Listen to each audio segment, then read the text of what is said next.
Olá, muito boa noite a todos. Nós estamos ao vivo para todo o Brasil pela Rede TV em HD e eu agradeço muito a sua audiência, o seu carinho, a sua confiança. Muito obrigada a você que fica em casa nesta sexta-feira à noite e obrigada também a todos que participam, mandando perguntas e que fazem esse programa junto com a gente. Um beijo para todo o pessoal do Twitter. Aqui a gente pode mandar beijo, tá? Ike Batista. No Brasil, esse nome já foi sinônimo de riqueza, de poder. Mas em 2012, o dono do Império X, que chegou a acumular uma fortuna estimada em 30 bilhões de dólares, todo esse dinheiro na época era superior ao PIB de países como Paraguai e Bolívia. 3 anos depois, ele viu esse império se desfazer. E hoje ele fala ao vivo a uma televisão brasileira. Embora redes de TV, jornais e revistas de todo o país tenham solicitado estar presentes aqui nesta noite, por um compromisso com o nosso convidado, essa entrevista será exclusiva da Rede TV. Então vamos lá, vamos receber Ike Batista, por favor.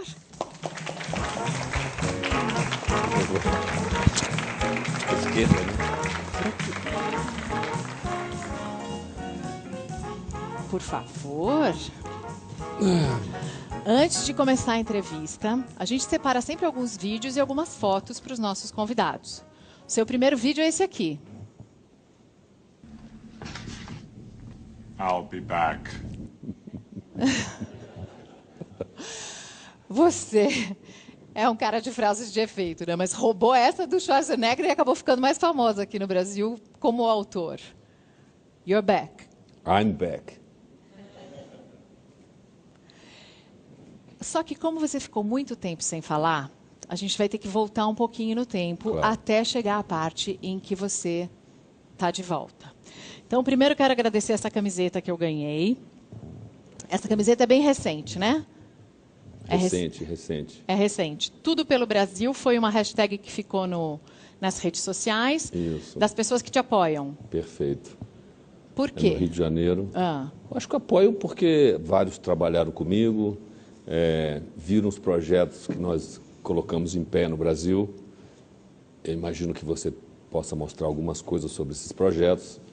E, enfim, no fundo, projetos reais que são legados, que vão servir aos seus e aos meus filhos.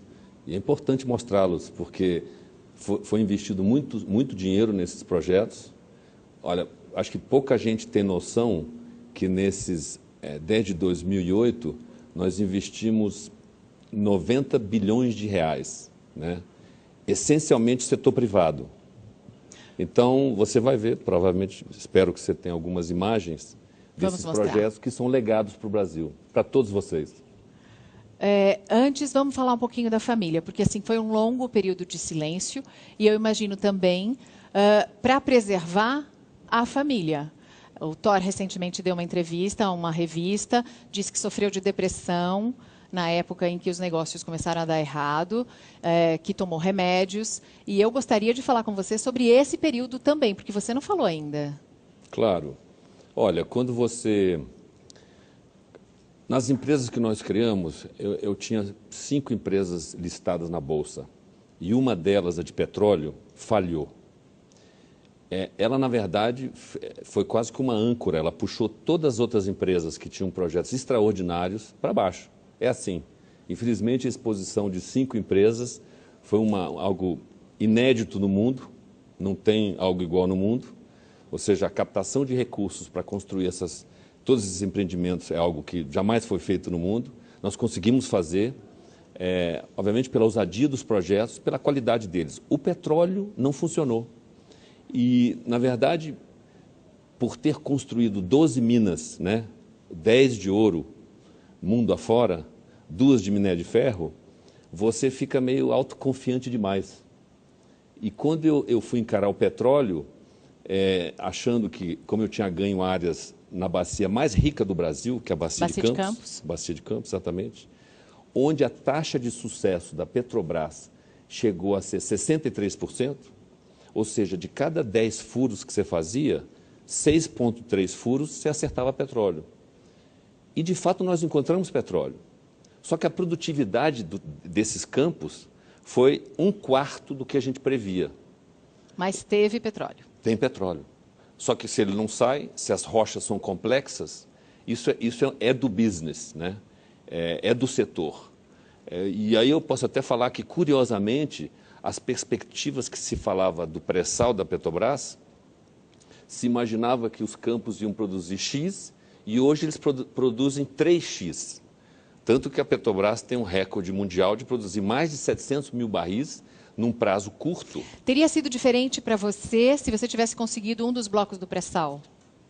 Olha, aquela previsão que eu fiz, que eu não quero repetir de novo, ia se configurar.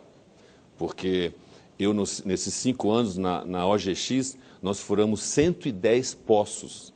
Se você perguntar a Magda Chambriand, que é presidente da ANP, ela vai dizer que isso é um recorde de performance. Então, o setor privado, quando faz bem. Só que tem que achar petróleo. As nossas áreas, infelizmente, não tinham a produtividade que a gente esperava. E eu apostei demais nessa área. O nosso programa é assim, as pessoas vão mandando as perguntas pelo Twitter e a gente tem o Mauro Taliaferri, que também faz as perguntas que chegam pelas redes sociais e as dele aqui. Boa noite, Mauro. Boa noite, Mariana. Boa noite, Aike. Boa noite para todo mundo. A gente vai resumindo algumas perguntas que o pessoal vai mandando pela hashtag Mariana Godoy Entrevista, pelo Twitter, também algumas perguntas que foram chegando para a gente durante a semana. O senhor comentou sobre as previsões que fez para os campos de petróleo e a consequência que isso teve na sua empresa e que levou todas as empresas junto com elas. O César Augusto, por exemplo, ele levando isso em consideração, o senhor sabe que muitos investidores perderam dinheiro junto com o senhor. Ele pergunta o que o senhor teria a dizer a todos esses investidores, principalmente aqueles pequenos investidores que perderam suas economias por causa das suas empresas. Claro. Olha, eu fracassei, né? Eu apostei nessas áreas, a produtividade não era o que eu imaginava e perdemos. Só que perdemos juntos, né? O maior perdedor de tudo isso, eu ainda tenho as ações que eu tinha atrás, eu tenho até hoje. Aquelas ações que foram liquidadas porque pertenciam a um credor meu. Agora, eu continuo com as mesmas ações que, eventualmente, esse acionista tem hoje. Então, enfim, apostamos em algo junto, queríamos junto ganhar 5 vezes, enfim, não aconteceu, perdemos juntos. Mas o maior perdedor nessa história fui eu. Vamos ver, então, a gente também costuma fazer perguntas para as pessoas na rua. Vamos ver como é que o brasileiro enxerga o Eike Batista. É um empresário aí que foi à falência esses tempos aí. Ele foi à falência? Acredito que sim, deve tá pobrinho, coitado. Eu sei que ele estava envolvido em uns escândalos aí, mas eu não lembro muito bem. O filho dele também é muito rico, né? É um gato. É o rico que ficou pobre. É isso, Eike. As pessoas agora têm essa percepção. É o rico que ficou pobre. É o que elas estão falando. Você ficou pobre? Olha, eu criei uma fortuna assim, excepcional num período curto, porque eu sei criar esses negócios, né? E o que eu decidi fazer 2 anos atrás, quando a crise começou e nós tivemos que informar da improdutividade dos nossos poços? Eu decidi, olha, vou acertar a conta com todo mundo o mais rápido possível. Muito bem, eu estou aqui porque hoje é sexta-feira, né? Teve um feriado. Na segunda-feira, eu paguei a última dívida que eu tinha com o BNDES. Essa era uma pergunta dos nossos telespectadores também, que queriam saber. O Robson Carvalho perguntou como é que ele vai devolver os 10 bilhões ao BNDES. Então, para o Robson, a resposta é que não deve mais nada? Você vê, né? Quer dizer, muita gente mal informada fica repetindo essa notícia que eu devo 10,2 bilhões ao BNDES. Primeiro o seguinte, é importante esclarecer a todos brasileiros, contribuintes que pagam impostos, o seguinte: quem me emprestou dinheiro, o BNDES foi um repassador de dinheiro que foi assegurado por todos os bancos privados que auditaram todos os meus projetos. Então, em primeiro lugar, o BNDES não teve risco zero. Então, se o BNDES, se o projeto não funcionasse, os bancos teriam que pagar isso. E quem fez a auditoria dos meus projetos foram os bancos. Bancos esses que auditaram os projetos e também só entraram nos negócios porque eu tinha todo o meu patrimônio em garantia desses ativos. Tá?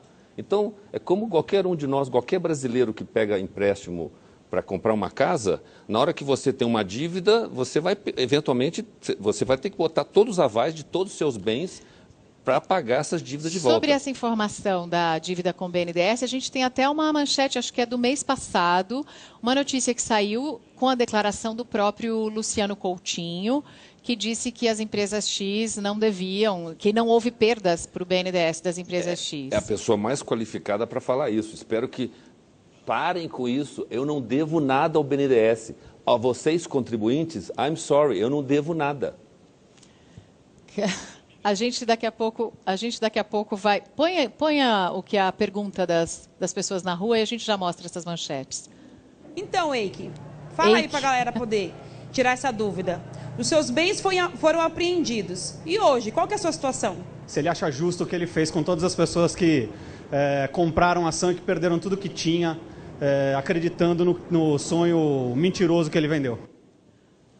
Aí mentiroso é uma palavra mais forte. Não é? Quer dizer, olha, se eu estou até hoje com as mesmas ações que eventualmente ele comprou, né, nós criamos muita riqueza. E vale lembrar que muitos acionistas ganharam muito dinheiro.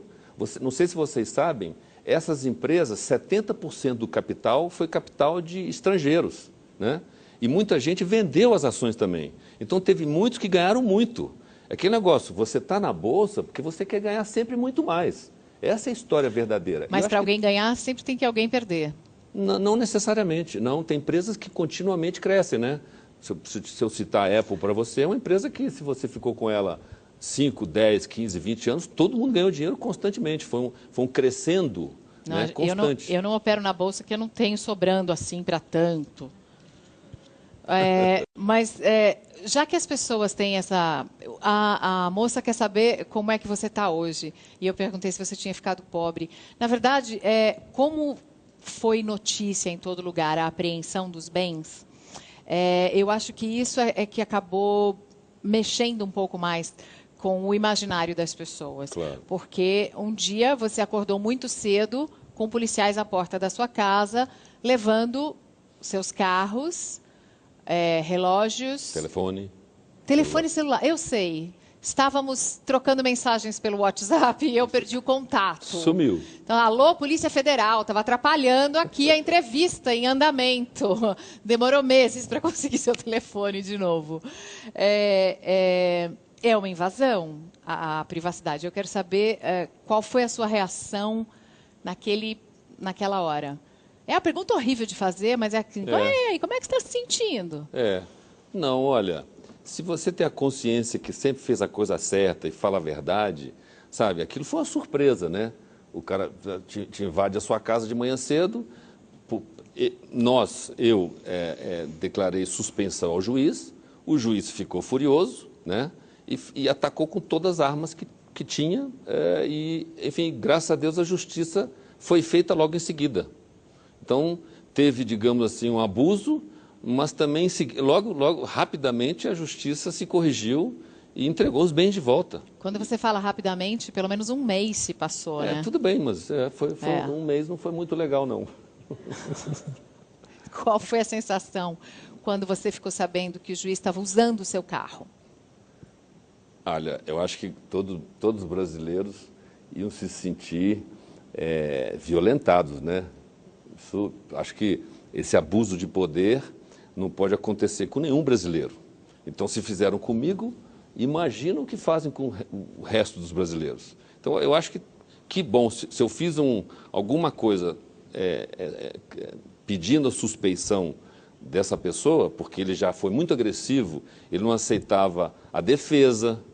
Enfim, o importante é que a justiça foi feita, e isso, no fundo, no contexto que importa. Então, sofri sim, lógico. E depois disso acabaram surgindo outras suspeitas, até em outros casos, de outros juízes, por exemplo, usando imóveis de herança, de processos que não tinham andamento, mas os imóveis eram usados por juízes. Acaba sendo um bom desenrolar das coisas. Agora, eu acho que a mídia investigativa, da mesma maneira que eles foram agressivos na hora de interpretar que o juiz estava fazendo a coisa certa, a mídia também, na hora que viram que ele estava errado, foi correta em mostrar que o juiz estava errado. Então, graças a Deus, houve os dois lados, né? Sim. Foi agressivo, mas também foi justo na correção. Quando houve a apreensão dos seus bens, você se sentiu mal representado nas notícias que saíram? Quando meus bens... Olha, o juiz ele já tinha assegurado um volume de quase 200 milhões de reais para garantir os processos que estão correndo, que não cabe a mim a falar sobre isso. Então, aí, de repente, depois da suspeição, ele simplesmente ligou a metralhadora giratória e fez a loucura que fez.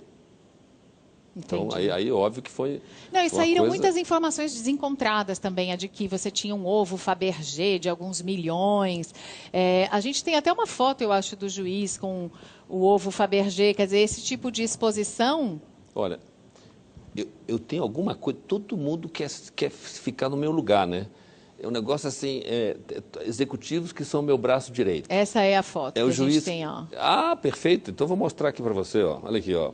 Esse ovo, 34 milhões de dólares, de acordo com a mídia. Vamos leiloar ele agora? Quer leiloar ele agora, por favor? Quem dá mais? A gente Aí, doa. lances aqui na Tá plateia. doado. Você pode escolher a instituição de caridade, por favor. Olha aqui. Mas é sério? É, lógico, por favor. Gente, ganhei um ovo Fabergé. Aqui, pode doar. Vamos dar um close nele, então. Tá aqui o close do Fabergé. Deixa eu pôr perto do meu anel. O meu anel vale mais que o ovo, tá, gente? É lindo. Mas é isso. Foi comprado no Free Shop de São Petersburgo. Então ele é um ovo mas russo. É muito valioso. Já que a gente vai leiloar, a gente quer captar bastante recurso para doar. Mas olha só que coisa. É sério? Fica pra gente? Todo seu. Então, vou deixar aqui na caixinha. Aposto que quem comprou nem foi você, foi a Flávia. Foi. Foi? Foi mesmo? Foi. A Flávia Sampaio, esposa do Ike, está aqui na plateia. Por favor, focalizem essa moça bonita. A mãe do Balder, que comprou o... Então, vamos fazer o seguinte, vamos mostrar um pouco da família? Vamos. Por favor? Claro. Fotos da família, então, no telão. Já que a gente mostrou a Flávia, vamos mostrar as crianças. Essa é você, criança. Quem sou eu? Acho que você é o que está ao volante. É isso aí. Tá bom. Isso. Já gostava de carros desde criança. Você vê, né? O outro é seu irmão mais velho. Esse é você com Thor. Sou eu com o Thor e o Thor ali na esquerda, ali, exatamente. Pode encher a tela das pessoas em casa, porque depois fica todo mundo reclamando. Eu não consegui ver a foto, não consegui ver a foto. Aí, os três. Os três. Então é o Balder, que vai fazer quantos anos? 2 anos agora, dia 19. É o Olin, o Thor, ali praticamente, enfim, um com 5, acho que um com 3 anos. E depois os dois já mais crescidinhos. O Olin ainda um pouco gordinho, não vai gostar de você ter trazido essa foto, tá? Não. Você tem uma melhor dele ou não? Não. Só no Instagram dele, mas não peguei, né? Não quis ser invasiva. Ele emagreceu. Que bonitinho, o seu mais novinho, todo sério. Vocês querem mostrar mais fotos? Vamos lá. Tem mais? De onde? Essa é da época que você ia para a Amazônia? Você vê, essa é a minha época de garimpo. Serra Pelada mesmo. Não fui para Serra Pelada. Pelada... estilo Serra Pelada. Isso. Mas Serra Pelada era da Vale do Rio Doce. Eu nunca me meti com nada da Vale do Rio Doce. Então, diga isso. Seu pai, o pai do Ike Batista, gente, aqui comigo, ele é Zé Batista, presidente da Vale do Rio Doce, foi ministro, e a lenda, ele te deu um mapa da mina. É verdade? Mais uma lenda. Tá bom. Olha lá. A primeira mina de ouro que eu coloquei em produção, em 1980, eu tinha 24 anos, foi em Alta Floresta, no norte do Mato Grosso. A Vale não tinha nada naquela região. Segunda mina que eu coloquei em produção no Brasil foi no Amapá, mina de ouro. A Vale não tinha nada na região. Na verdade, quem tinha era aquela empresa KM, do falecido Dr. Antunes. A Vale não tinha os negócios, mas tinha o mapa ali dizendo aqui tem isso, aqui tem aquilo. Isso não existe. Ou você tem as áreas que lhe pertencem, né? Que você vai negociar, ou ela vai me repassar para eu mexer lá. O importante é que a Vale se concentrou nos 2 pré-sais minerais que ela tinha, que são as áreas de Minas Gerais e todo o complexo de Carajás, que eram milhares, eram vários portugais de áreas. E ali dentro, eu nunca cheguei nem perto daquilo. Meu pai, nós somos 7 filhos, uma menina, minha irmã, e 6 homens. Ele nunca deixou ninguém chegar nem a 10 quilômetros perto, nem da companhia principal, nem das subsidiárias. Então, era show.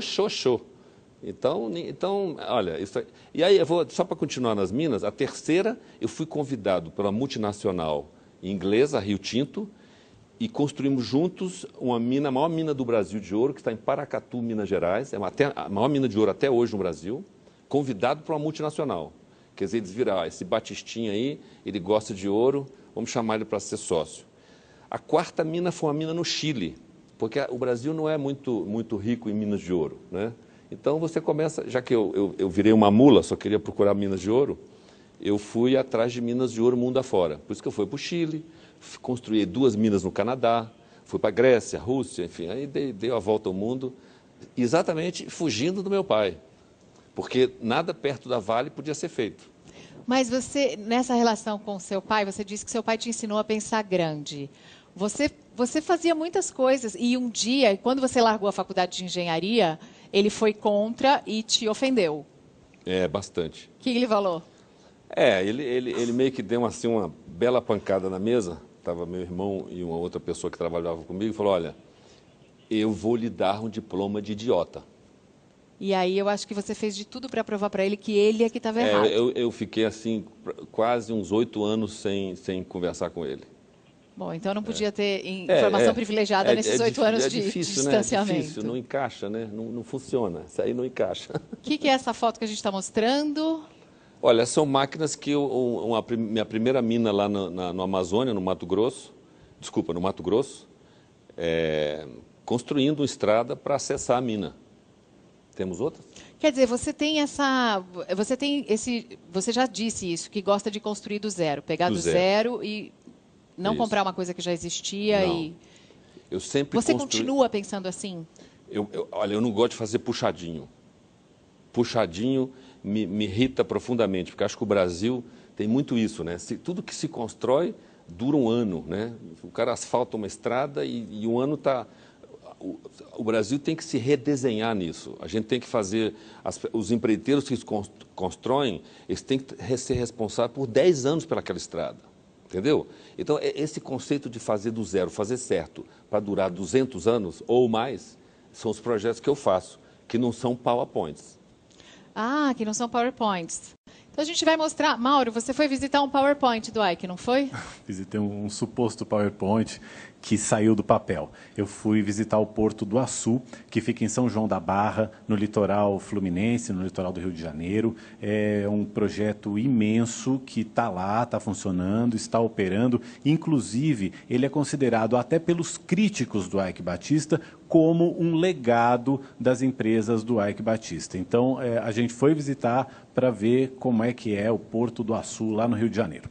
Eu não morri ainda não, hein? Legado? Né? Legado. Mas já tem seu legado. Vamos lá, roda o VT do Mauro.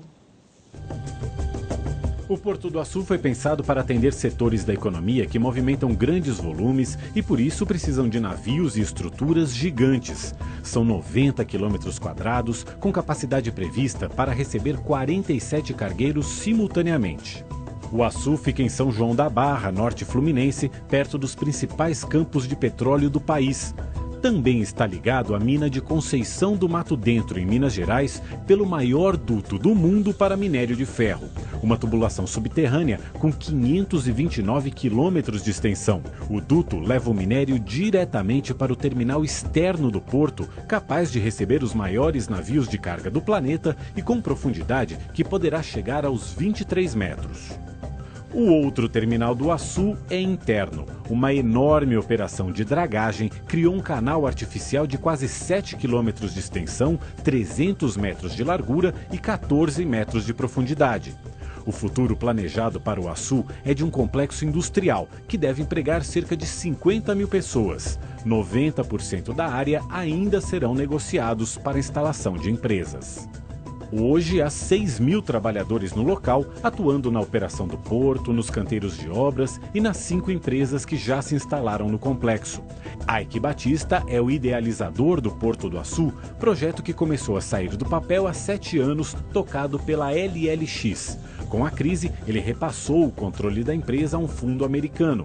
Aike tornou-se sócio minoritário do porto. Um dos obstáculos para o desenvolvimento do complexo é a precária estrutura de transporte terrestre.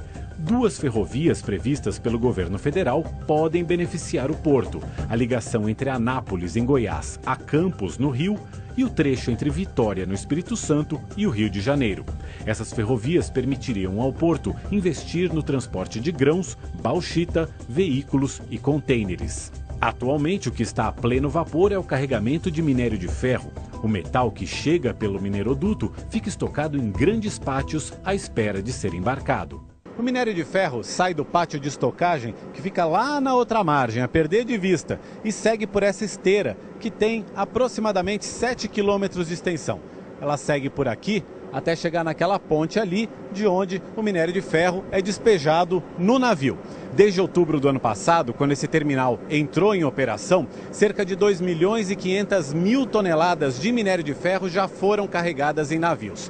Esse aqui é o 21º navio que vai sair carregado aqui do Porto do Açu. No mesmo terminal, acontecem as obras do cais para transbordo de petróleo. As primeiras operações devem ocorrer no ano que vem. Propulsor do desenvolvimento ou apenas mais uma ideia ambiciosa, o Açu é dependente, sobretudo, de tempo. Mas num projeto assim gigante, até as discussões sobre ele assumem grandes proporções. Até as discussões sobre o Açu. PowerPoint. Parabéns. Essa história de PowerPoint magoou você? Pode falar. Mas, PowerPoint? Tem que achar graça. Engraçado, parece que tem um vácuo. Eu não sei se é um jornalismo, os jornalistas que não conhecem esse tipo de estrutura, o que é o resultado disso, ou mesmo a academia, né? Porque talvez foi falha nossa de não chamar professores de faculdade para entenderem que o porto do futuro do Brasil é esse aí. Então, se chinês quer vir para o Brasil construir uma estrada de ferro, ele quer construir uma estrada de ferro que vai parar num porto que funcione. E não um que tem atrasos de 30 dias para você desembarcar o navio, né? Carregar ou descarregar. E isso aqui... Esse porto é o mais moderno do Brasil? Olha, esse porto é o maior porto indústria do mundo. Qual é a diferença dele em relação aos outros? Por que ele é tão melhor? Porque, primeiro, pelo calado, né? Você consegue operar com navios... Calado é a profundidade. É o tamanho do navio que consegue entrar por causa da profundidade do mar ali perto. Quer dizer, não adianta você querer aterrissar com um jumbo no Santos Dumont, né? Imagina um jumbo aterrissando no Santos Dumont, ele vai parar dentro d'água. Não dá. Então, calado, todo o tamanho de navio, o avião, precisa de algo adequado para você parar. O Açu consegue receber os maiores. Os maiores navios do mundo. Então, se você quiser ver um... Recentemente, na Folha, eu acho, foi feita uma comparação. A gente vai voltar a falar do BNDES, do empréstimo do BNDES para você ir para a construção do Porto de Açu, comparando com o empréstimo do BNDES para fazer o Porto de Mariel, em Cuba. Eu não consigo comparar, eu não sei qual é a comparação técnica entre esses 2 portos. Você pode me ajudar? Posso te ajudar. Primeiro o seguinte... Acho que o Brasil foi feliz em financiar um porto antes que os americanos entrassem, porque agora que os americanos tiraram o embargo de Cuba, a Cuba vai bombar, né? Então, mas a comparação... O que eles conseguiram? Cuba conseguiu dinheiro do BNDES, quase 800 milhões, numa taxa que varia de 4,5% até quase 7% ao ano, e um prazo de 25 anos para pagar. E você conseguiu 1,7 bi para o Açu, num prazo muito menor, 13, 14 anos, com juros de 8% a 9% ao ano. Talvez seja melhor conseguir um passaporte cubano, né? Porque aí você consegue condições melhores, mas foi o que aconteceu aqui. Só que em termos de proporção, Quer dizer, o Porto de Mariel é do tamanho de Cuba, o Açu é do tamanho do Brasil. Então, comparando, sem ofender ninguém, o Mariel é um puxadinho em relação ao Açu. Um puxadinho, acho que está de bom tamanho para a gente, hein? Mauro, mais perguntas? Quanto você investiu no Porto do Açu? Olha, o grupo, nós investimos lá 6 bilhões de reais, né? Você vê que o BNDES é uma parte disso.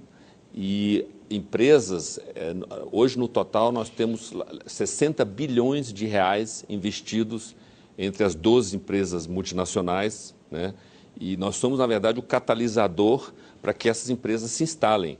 E o curioso é que está na hora das empresas brasileiras entenderem o que é o Açu, que também é outra curiosidade, que imagino, de novo, graças a Deus aqui vocês foram lá visitar, né? Mostrar que não é um PowerPoint.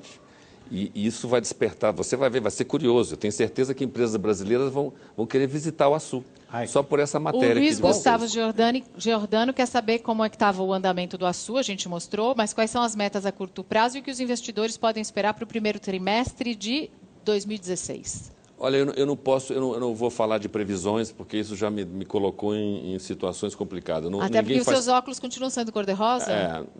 Não. Eu vou agora anunciar depois de entregar. Esse negócio de, sabe, você querer... Eu acho que todo empresário tem que meio que enxergar um futuro e ser otimista, né? Que o pessimista não faz nada, né? Fica em casa... sei lá, vendo não sei o quê, um feriado qualquer. Você se arrependeu, por isso que você ficou tanto tempo quietinho, você se arrependeu de ter falado demais? Não me arrependi, não. O que eu fiz foi o seguinte, quando você engata num processo de renegociação de dívida, nós estamos falando de 25, eu estou falando de 75 bilhões de reais, que eu negociei 100%. De novo, é meio inédito no mundo. Ninguém consegue negociar 75 bilhões de reais nesse prazo. Eu o fiz porque fui generoso, em vez de ficar brigando 5 anos por mais X para você, mais X para mim, faz logo porque eu quero reconstruir tudo de novo. That's why I'm back. You're back. I'm back. E não tenho... Você sabe aquela reportagem do Valor que fala que eu ainda tinha uma dívida de 1 bilhão e alguma coisa? Essa reportagem do Valor é a do Cristiano Romero? Isso, do Cristiano Romero. Que foi em fevereiro, março desse ano, dizendo que você ainda tinha 1 bilhão em dívidas. De dólares, né? Isso. O Bloomberg adora falar isso. Aí, o seguinte, essa dívida está zerada. De novo, botando meu patrimônio para zerar essa dívida, porque eu vou começar de novo e estou começando de novo. Mas de onde vem o dinheiro? Se os bens foram apreendidos, de onde vem esse dinheiro para pagar a dívida? Não, peraí, eu sou um grupo... Primeiro, tinha um fundo soberano em cima na minha holding, né? É esse Mubadala. E embaixo, os bancos, que eram... Eu dei o aval de todos os meus bens, então tudo estava em garantia. Eles pegaram tudo que satisfez a solução de toda a dívida. Então, o que sobrou agora é meu. Eu não tenho mais dívida. A Eike Batista zerou a dívida. Eu agora tenho algum patrimônio para começar. E se você vai querer... Antes, eu vou te responder. Você quer saber meu patrimônio? Eu vou te dizer. É que nem... Você sabe o que está escrito no manual da Rolls-Royce? Ali? O quê? Assim. Ele fala assim, a potência do motor. Está escrito assim, o suficiente. Enough, quantidade suficiente para. Esse suficiente, Eike, são... Esses suficientes são 5 milhões que o... você mudou de vírgula, tinha 3 vírgulas, você tem só 2 vírgulas agora? Vírgula é como os americanos mostram os números. É o suficiente. É o suficiente. Esses suficientes são os 5 milhões de dólares anuais que o fundo... Mubadala. Esse fundo dos Emirados Árabes ficou de te pagar por ano? E, segundo lugar, eles estão pagando? Presta atenção. Você acha que alguém que criou mais de 10 empresas de $1 bilhão, você acha que isso é o suficiente para remunerar e fazer começar tudo de novo?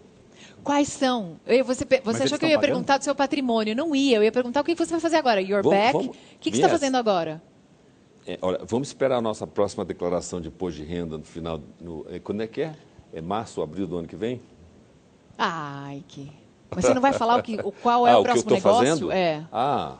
Olha, Eu sempre gostei de coisa de ruptura. Este porto é uma ruptura pela eficiência. Aliás, é um porto que a Petrobras vai usar? Perfeito, a Petrobras vai usar. A gente tem... Gente, vamos tentar pôr aquelas manchetes. Na quarta-feira, a British Gas, eu acho que você estava lá, não sei, fechou um negócio de transbordo de 230 mil barris dia. Posso falar por isso porque foi anunciado publicamente, né? Então, o Brasil tem que se render à eficiência.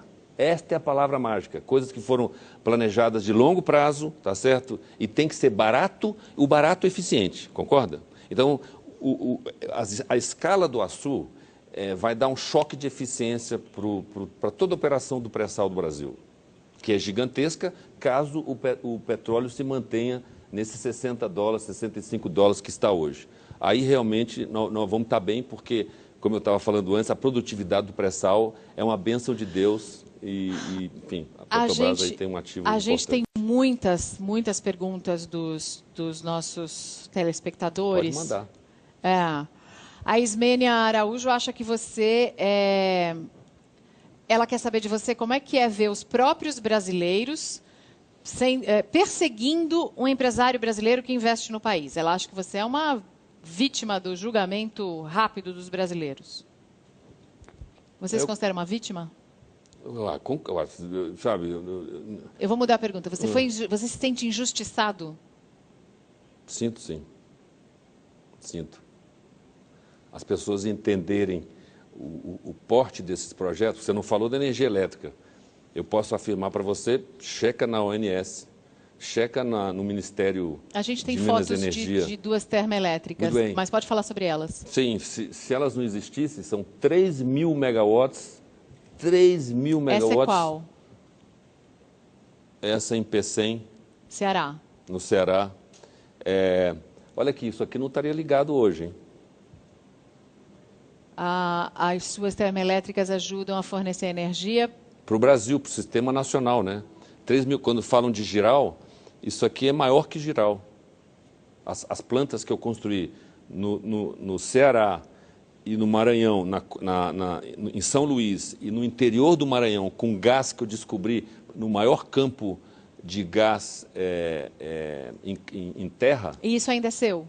Não, no fundo, isso para eliminar as dívidas, tudo foi para os credores. Para eliminar as dívidas, o que sobrou de todas as empresas X, o que sobrou para você? Pequenas participações desses ativos, né?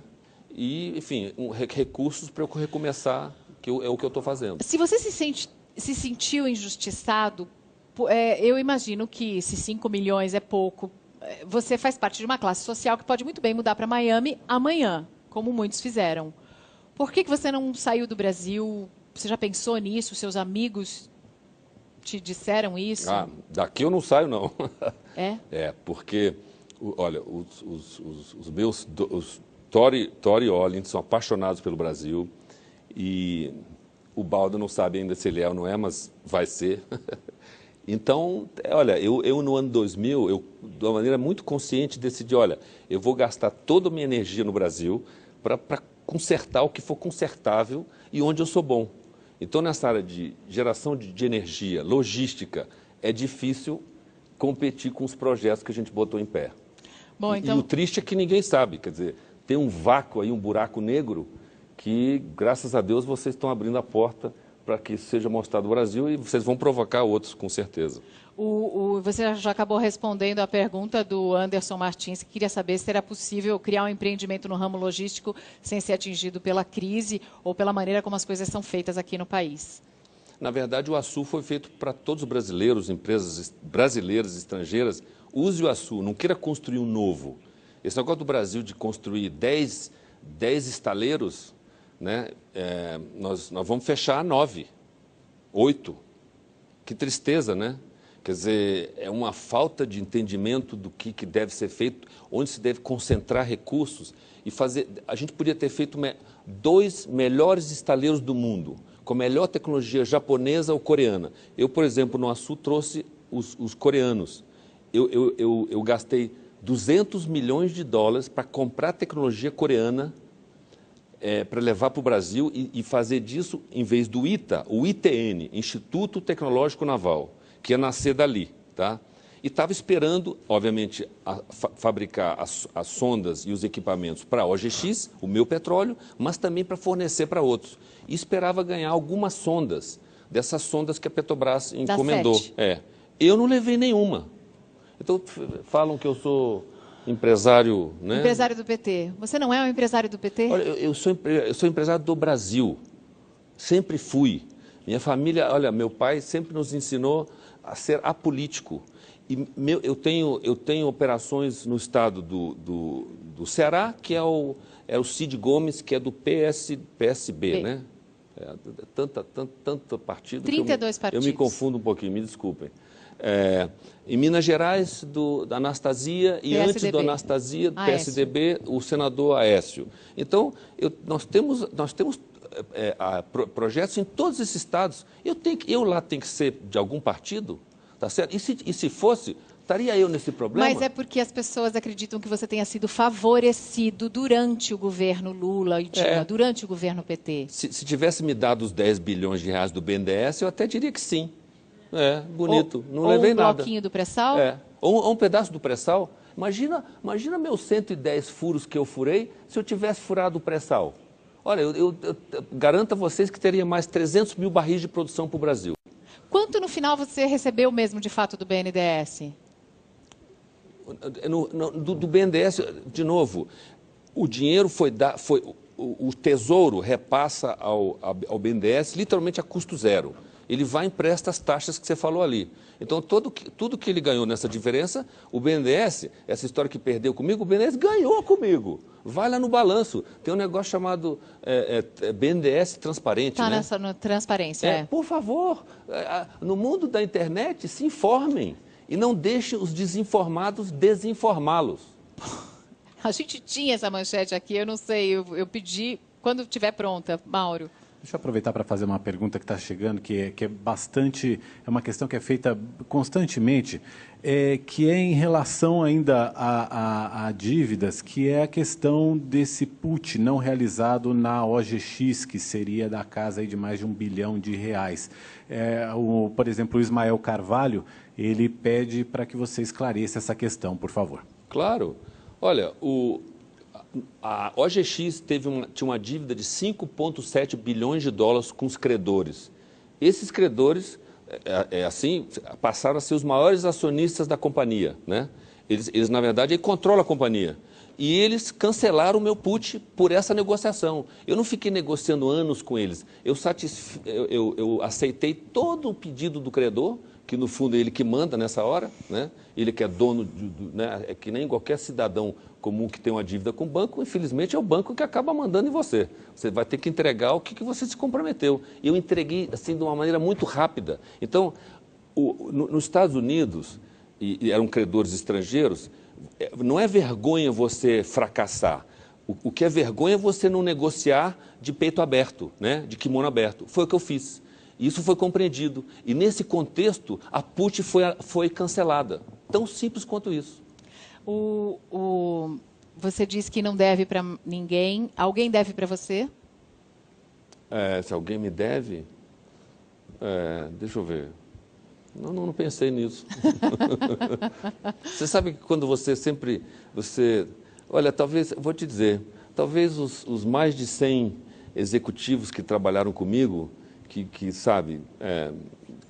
estejam felizes onde estão, mas eu acho que aquela crítica que vem deles é uma coisa assim que eu não acho saudável, sabe? Devia ter um santinho meu na casa deles assim, né? E toda manhã cedo dá um beijinho nesse santinho que deixou tanta riqueza para eles, tá certo? Que toquem as suas vidas, mas aí dívida... Esses executivos ficaram ricos com você? Levanta você, acho que sim. Eu sei que eles alguns ficaram milionários, que viram bastante dinheiro aproveitando a subida. Claro. Mas é que as pessoas... Você é um bom vendedor, tem uma boa oratória, tem um jeito de se apresentar que convence. Então, isso acabou fazendo diferença. E até por causa disso, agora vem as críticas. Claro. Mas, se você vê... O que é o Brasil hoje? Quando você empreende projeto desse tamanho, que é um pouco difícil para as pessoas, enfim, entenderem a magnitude dessas coisas, o Brasil, na execução desses projetos, quando você é muito bom, você atrasa 2 anos. Virou meio que uma realidade do Brasil, né? Porque você, olha, as pessoas que estão lá construindo têm o direito de fazer greve. Então, você para mesmo, para 1 mês, 2 meses. É meio que o resultado da nossa democracia. Tá ótimo, é assim, mas você tem que botar lá. O meio ambiente, ele no Brasil, eu acho que é importantíssimo a gente tomar conta do meio ambiente, não tem dúvida, e que as leis sejam super rígidas. Porém, no Brasil, o coitado do cara lá que assina, o diretor da agência, né, ele vai para a cadeia, né, se acontecer um vazamento num projeto que ele aprovou, né? Então, deve ter um sistema de seguro e não bloquear um projeto que faz bem ao Brasil. Então, sabe, a sociedade Você é muito patriota, está aparecendo. É? Eu acho que sim, sou. O Luiz Pedro quer saber se você pensa em ser candidato. Já pensou em ser candidato a algum cargo político? Quem sabe? I don't know. Pode ser. Quem sabe? Até hoje, eu sempre servi melhor o Brasil construindo projetos. E eu tenho uma leva de novos projetos aí, na área de biotecnologia, que eu acredito muito, coisas do futuro. Eu te liguei, você estava na Rússia. Liguei de novo, você estava indo para a China. Que negócios são esses? Não vai falar que viajou a lazer, que eu não acredito. Tem muita coisa que se origina no Brasil na área de biotecnologia, enfim, é isso que tem a ciência está chegando em tecnologia de ruptura. Quando eu falo tecnologia de ruptura, é onde você vai fazer algo que é 10 vezes melhor do que existe aí, né? Coisa que aconteceu na internet, onde as coisas simplesmente são 10 vezes mais baratas, 10 vezes mais rápidas, né? Então, existe isso ainda nesse campo e o Brasil é muito próspero para isso. Então, aí existe um interesse nesses países para esse tipo de Você está me dando só a dica, mas não está falando, Não, né? não vou falar também. Não vai falar. Não, Faz não vou, muito não. bem. Agora, pelo menos, uma mudança de Ike Batista. Não vai falar. Mauro, por favor. Houve um tempo, porém, você até já se penitenciou, e que você falava e que você divulgava muito as expectativas que tinha para suas empresas. E isso acabou gerando processos até para você. Você é acusado de manipulação de mercado, de uso de informação privilegiada, principalmente nas previsões que foram feitas para a exploração dos campos petrolíferos da OGX. Existe, inclusive, uma carta da empresa americana, que era a empresa que auditava as descobertas de petróleo da OGX. Essa carta foi assinada por um dos principais executivos, ele se chama John Wallace, e ele questiona as estimativas otimistas da OGX naquela época. Isso foi em 2011. Ike, você sabia que aqueles poços de petróleo não tinham tanto petróleo quanto estavam sendo anunciados pela sua empresa? Como é que isso confere se eu não vendi nenhuma ação que me pertencia e tenho elas até hoje? Não entendi a sua pergunta. Mas houve pessoas que compraram ações da empresa esperando um retorno em cima das previsões, das expectativas que eram criadas. Eu também. Eu também achava que nós íamos produzir. Até a conclusão final dos técnicos que fizeram o estudo final, quando o estudo final foi feito, conclusivo, tá certo? Aí a gente anunciou que foi em junho, julho de 2013. Foi essa data precisa. Só aí podia se falar que era conclusivo. Antes disso, ia ser uma especulação dos dois lados. Não podia se falar nada. Você optou, desculpa, Mariana, você optou por ouvir os mais otimistas? Não optei. Eu optei, o corpo técnico da companhia, nós chamamos os melhores especialistas do mundo para fazer esse estudo esse que foi divulgado naquela data. Dizem que alguns executivos eram mais otimistas porque os bônus da sua companhia eram muito agressivos também. Mas isso sempre é assim. Você sabe que empresa, por exemplo, o geólogo numa empresa é sempre mais otimista. O engenheiro de reservatório é mais pessimista, entendeu? Então você fica entre os dois. No fundo, você acaba tendo que contratar uma empresa externa para te fazer essa auditoria geral e dar para você e para o conselho, para todo mundo, a opinião final. Então, o que foi, por exemplo, para mim, que criou tantas empresas de sucesso na área de ouro, eu não falhei construindo uma mina de ouro ou uma mina de minério de ferro.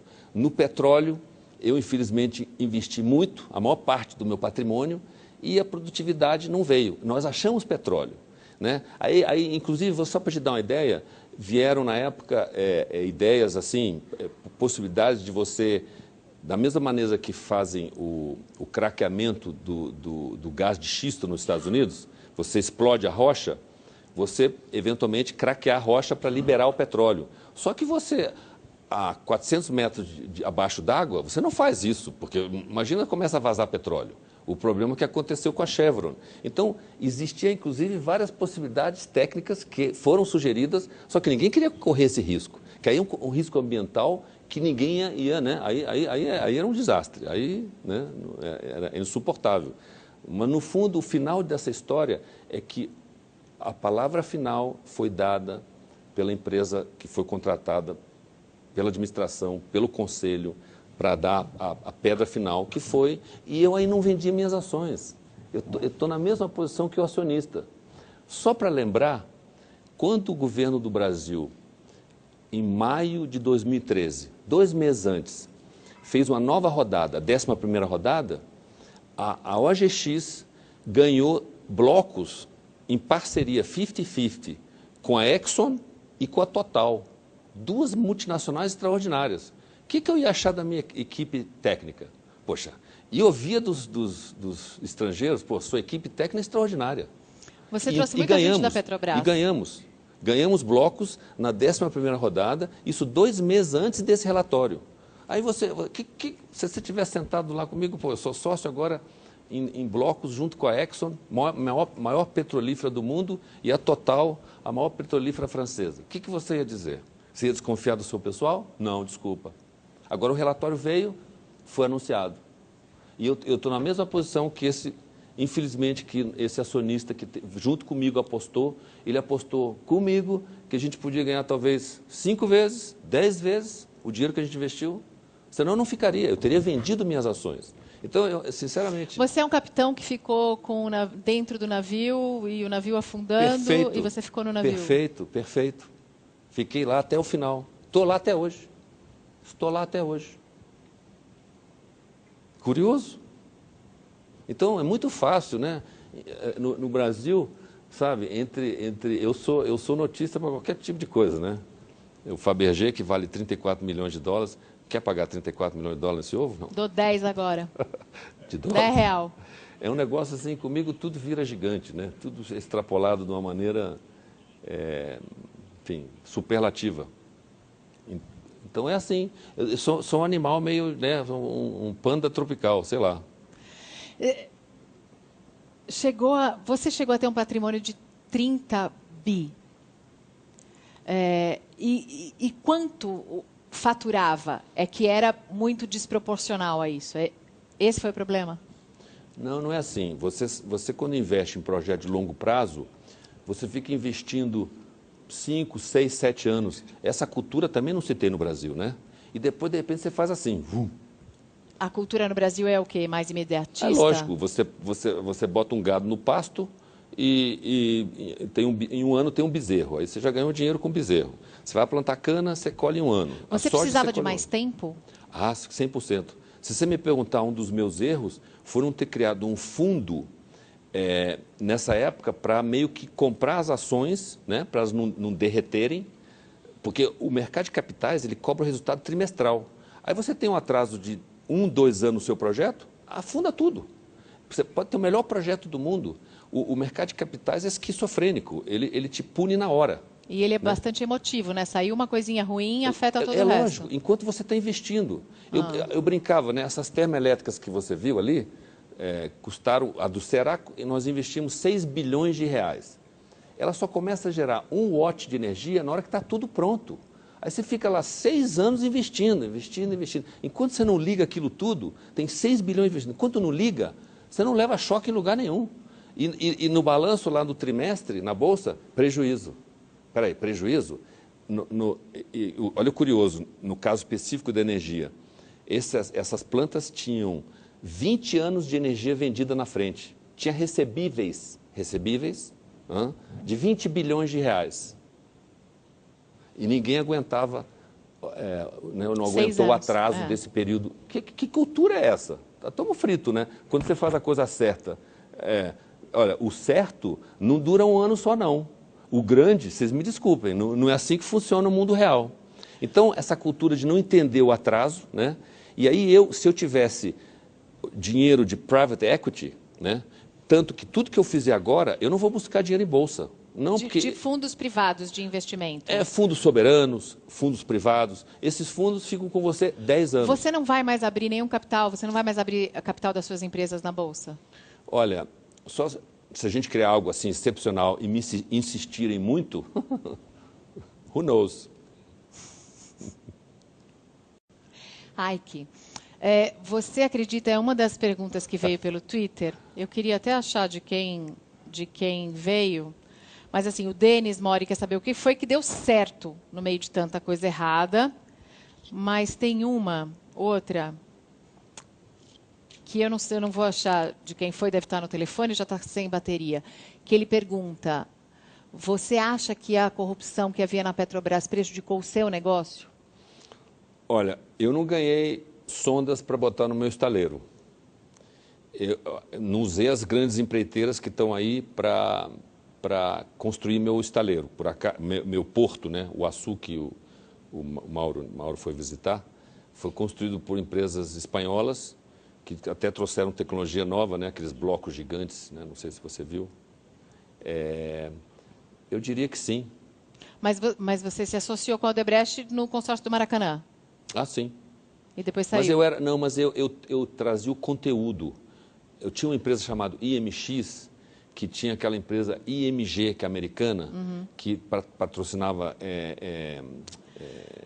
Deixa eu esclarecer um negócio. Eu vou te interromper. É horrível fazer isso, claro. Mas você disse uma coisa. Você trouxe empresas espanholas para fazer o seu porto, para fazer os seus negócios. Você não faz negócio, você não trabalha com essas grandes empreiteiras aqui do Brasil? Não trabalhei. Foram as empresas brasileiras que trabalharam no Porto do Açu, foram empresas menores de Minas Gerais, do sul do Brasil. Por quê? Porque a gente preferiu trabalhar com eles. Sabe? Engraçado. Não chamamos E os espanhóis interessados no Brasil, até porque a Espanha estava muito mal, veio a Acciona, que vocês conhecem, veio uma outra chamada FCC, e obviamente eles tinham um know-how de construção que não tinha no Brasil, que é fazer blocos gigantes para construir os nossos quebra-mar do Açu. Foi construído com esse método diferenciado que fez a diferença. Em vez de você colocar pedra, que nem Obelix lá, né? Ficar jogando pedra lá, você bota aqueles blocos gigantes de concreto. Então, era a tecnologia que eu precisava deles, então tinha que ser eles. Você se disse patriota e tem muito amor pelo Rio de Janeiro, pela cidade, pelo estado do Rio. Como é que está hoje o Hotel Glória, por exemplo? Olha, a dívida que eu paguei na semana passada, segunda-feira, eu acho, foi para a última dívida com o BNDES em relação ao Glória. Então, nós estamos engenheirando para que o Glória fique em pé e vire a Glória, uma Glória para o Rio de Janeiro. Então, vai ser, se Deus quiser, um hotel de 5 estrelas especial. Até porque a localização é especial, né? Não, e vai ficar pronto para a Olimpíada. Vai? Não, não vai. Não vai. 2016? Não vai. Não dá mais. Essa minha negociação da minha dívida, houve muitos atrasos. Não vou prometer que vai ficar pronto para a Olimpíada, não. Só vou entregar quando estiver pronto. O Glória acabou sendo um bom negócio, pelo menos? Comprar por 80, vender por 200? É bom, né? Bom, né? Mas eu não entendi vendi. Eu não vendi, eu comprei de volta. Eu não entendi. Você comprou de volta? Explica o que aconteceu com o Glória. Você comprou o Glória por 80 milhões. E? Conta, ai. Ué, se eu acertei toda a minha dívida... É Acron? Se eu acertei toda a minha dívida, né? Acertei tudo. Alguma coisa sobrou. Sobrou o Glória? Deixa eu ver se sobrou o Glória. O Glória, sobrou o Glória. Eu vou te comparar com o Donald Trump, que é dono do Plaza. Pronto. Eu vou te comparar com o Donald Trump, que é dono do Plaza. Não me compara com ele, não, por favor. Não. Por quê? Não escolhe outro. Por quê? Por causa da franja? Não, sei lá, sei lá. Tem outro? Ajuda aí, gente. Com quem vocês querem comparar o Ike? Com quem que você gostaria de se comparar, não, então? Ele só faz prédio, pô. Tá bom, com quem? Com o Lee Iacocca ou com o Henry Ford? Porque eu gosto muito do Iacocca, mas o Ford é que era o dono. Assim como, olha, eu tenho uma profunda admiração pelo Elon Musk. Esse americano do carro elétrico, do SpaceX. Esse é uma pessoa que... Carro elétrico, hein? O futuro pode estar aí, viu? É. As pessoas que investiram em petróleo... Depende. E se você resolver o problema do CO2? Você, no caso, eu não. Você, no caso, você. É isso. Nós, né? Não sei. Ike, você tem acompanhado as investigações da Polícia Federal, as denúncias da Operação Lava Jato? Tem alguma coisa a ver com o fato de você não ter escolhido esses parceiros para os seus negócios? Não sabia, né? Eu vou saber o que eles estão fazendo? Não entendi. Mas não dá para conhecer? Não conhece antes? Por que eles estão sendo investigados? O que eles estavam fazendo? O que eu quero saber é se você se sentiu prejudicado pela corrupção que havia dentro da Petrobras, e você já disse que sim, porque não houve favorecimento. Vamos lá. No Brasil, ficou assim... Eu desenhei o Açu para que quem quisesse eficiência se rendesse a ele. Uma coisa... Sabe aquela pessoa que desenvolve um shopping center e todo mundo quer ir para lá? Sei. Quer ir para lá porque você vende mais a loja lá de 10 metros quadrados. Tem um restaurante que tem a melhor comida. Não é? O metro quadrado vende 3 vezes mais que o shopping center do lado. Eu desenhei o Açu assim. Então, eu vou desenhar isso aqui e todo mundo vai vir por causa da eficiência. Não. O Brasil que a gente tinha ia por... Não, vamos fazer outro porto. Gasta mais bilhão para o lado de cá, bilhão para o lado de cá. Existe uma cultura de construir coisas que vão de algum lugar para lugar nenhum. A gente tem isso no Brasil, realmente. Assim, pontes que não levam de nada para lugar nenhum. A gente já viu isso em várias reportagens. Mas é essa cultura que você estava tentando quebrar. Você deve ter irritado muita gente no caminho. Com certeza. E eu acho que muita gente me atacou por isso. Mas eu tenho certeza disso. Você se sentiu atacado? De que maneira? Você vê, como é que as pessoas conseguiram esconder um projeto do tamanho do Açu, que é o maior projeto em Porto Indústria do mundo? Alguém me explique isso.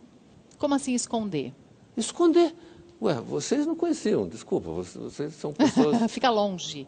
Não, é PowerPoint, é no papel, né? Como?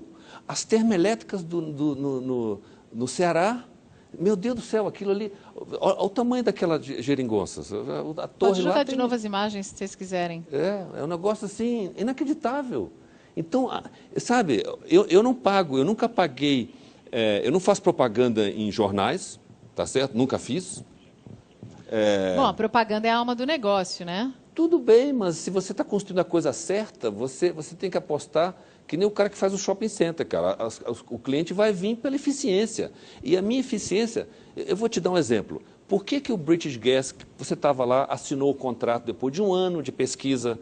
Porque se rendeu à eficiência do porto. Vai ser mais barato e seguro operar ali. Então, por mérito. Cara, o Brasil tem que funcionar por mérito. Agora, poxa, se você quer ganhar uma obra a mais, né, a empreiteira ganha na obra. Então, ele já ganhou. Independente se o projeto é um sucesso ou não. E meus bilhões que entraram no Açu? Meus bilhões que entraram no Açu foi para ganhar todas aquelas 12 empresas que foram para lá, multinacionais. Espero que os brasileiros agora venham, porque vão se render ao Açu. Porque é eficiente. É lógico, essa é a palavra mágica. Isso mata qualquer um, é eficiência. O que é um exemplo da termoelétrica? Todo mundo fala, sabe essa conta que vocês todos estão pagando aí, que tem um vermelho? Quando 80% das termoelétricas, quando são ligadas a diesel, né? Diesel para uma termoelétrica é que nem caviar para crocodilo, tá? É um absurdo. Custa entre 600 e R$1.000. As minhas plantas custam 60 a 100 reais. Quer que eu repita? Você tem energia mais barata porque é de gás. Eu contribuo que a conta de vocês não seja tão alta. Espera aí, quer dizer, alguém que faça... pelo menos uma estátua de barro, pode ser de barro, mas, caramba, é inacreditável, está aí, está gerando energia para o Brasil, graças a Deus. Nós estamos fritos sem esses 3.000 megawatts. A gente tem ainda aquele boneco, tem como pegar o boneco do Ike, já que ele quer uma estátua de barro? Ike, a gente não tem, eu vou mandar para o Rio de Janeiro para você. De barro? É o seguinte, a gente ia convidando as pessoas, mas se alguém dissesse que não viria ao programa, a gente mandaria fazer um boneco e depois faria o articulado. Tá. Se você não viesse aqui, eu ia fazer uma entrevista com o seu boneco. Mas já que você veio, eu te mando o boneco pelo correio, você vai receber o seu boneco, não é de barro, mas é bem feitinho, é articulado, tá? Pode pôr a mão dentro, você contrata um ator. Aliás, falar em ator, sua vida dá um filme. Dá? Dá. Dá um filme. Fazer o quê? Quem interpretaria o seu papel? Quem faria você? Isso é a sua área, pô. Eu vou escolher. Cabe a você, escolhe. Eu nem sei o nome dos atores. Flávia, quem?